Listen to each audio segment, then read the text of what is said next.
Hello students, हम बात कर रहे हैं drug store and business management के एक टॉपिक सेल्समैनशिप। इससे पहले हम लोगों ने सेल्स प्रमोशन और सेल्समैन के बारे में डिस्कस किया था।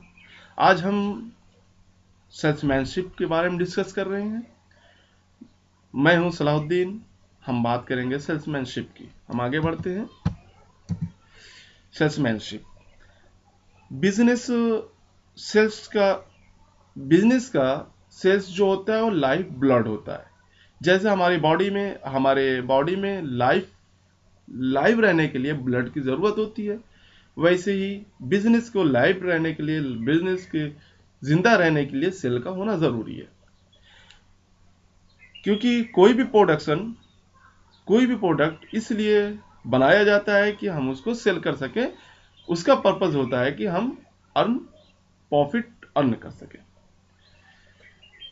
Without sale, it is difficult for a business to survive because sale are the major source of revenue for a business. Business का सेल एक ही ऐसा सोर्स है, आमदनी का सोर्स है जो जिसके थ्रू हम सरवाइव करते हैं। सेल्समैनशिप एक आर्ट है जिसके थ्रू हम कंज्यूमर को समझा सकते हैं और उसको इस बात पे मनवा सकते हैं कि वो हमारे प्रोडक्ट को परचेस करें, हम उसको सेटिस्फाई कर सकें। सेल्समैनशिप को हम पर्सनल सेलिंग भी कहते हैं। ये ओल्डेस्ट टेक्निक से है और मोस्ट इफेक्टिव टेक्निक से है सेलिंग की, जिसके थ्रू हम ये समझ सकते हैं कि लोगों की यानी कस्टमर की क्या बिहेवियर है, क्या मोटिव है और क्या नीड्स है, क्या हैबिट है कस्टमर की, क्या एटीट्यूड है और क्या टेस्ट है। यानी हम अपने प्रोडक्ट को कहां पे और कैसे सेल करें, ये पता चलता है हमको सेल्समैनशिप के थ्रू। अगर हम आगे बढ़ें तो एडवांटेज की बात करेंगे। क्या एडवांटेज है सेल्समैनशिप का? तो पहला यह है कि it helps in locating prospective buyers. हमको इसके थ्रू ये पता चलता है कि हम अपने प्रोडक्ट को कहां पे सेल करें।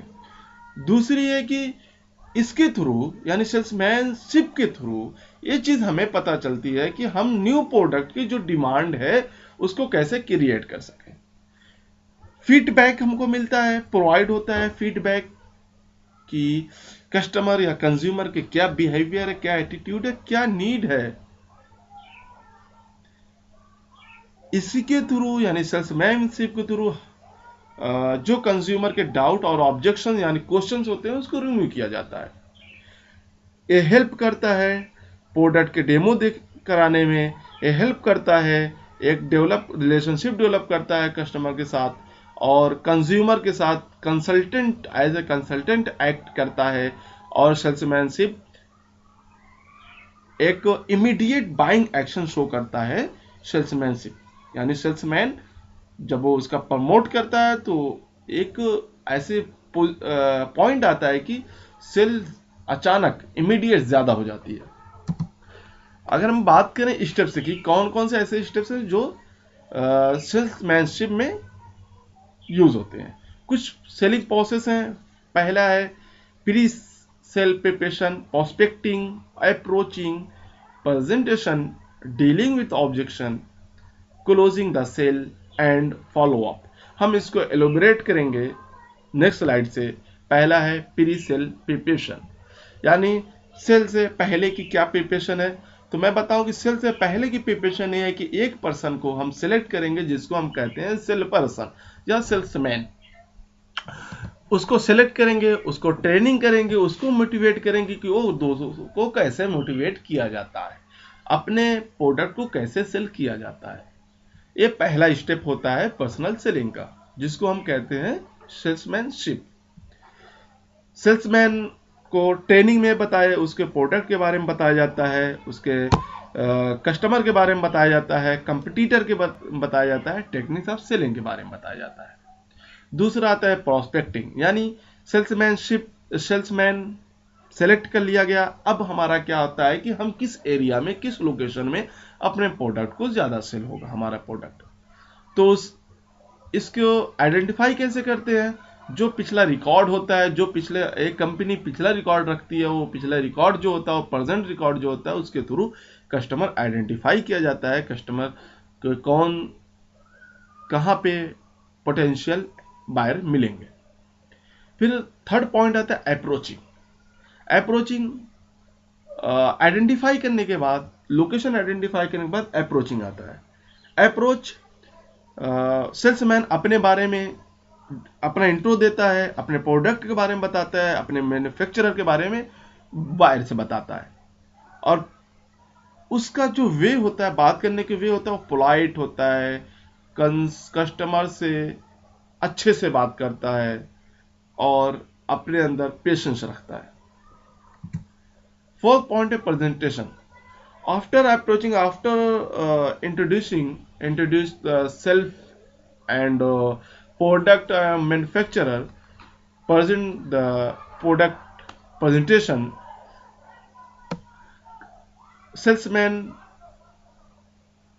प्रोडक्ट के डिटेल बताता है, बायर को क्या क्या सर्विस प्रोवाइड कराना है उसके बारे में बताता है, अपने प्रोडक्ट के बारे में बताता है, अपने प्रोडक्ट की डिटेल बताता है कि प्रोडक्ट में क्या चीज़ है कि हम प्रोडक्ट, आप इस प्रोडक्ट को परचेज करें, उसके side effect, description, drug formula, chemical composition, pharmacological action, side effect, सारी चीज़ें बताता है।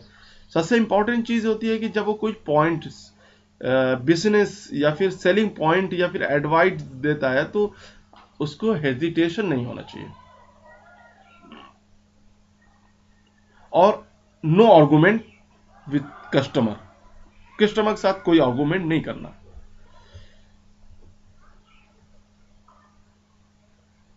आर्गुमेंट का मतलब ये नहीं कि हम कुछ आंसर ही नहीं दे। आर्गुमेंट का मतलब कि बहुत सारे लोग, बहुत सारे कस्टमर्स कुछ ऐसी बातें बोलते हैं कि हमें अच्छी नहीं लगती, यानी सेल्समैन को बातें अच्छी नहीं लगती, तो उसका इस तरीके से आंसर नहीं देना। आर्गुमेंट का मतलब है कि आप उनका कुछ चीज़ें ऐसी जो बुरी लगे उसका आंसर नहीं देना, उसको इग्नोर करना।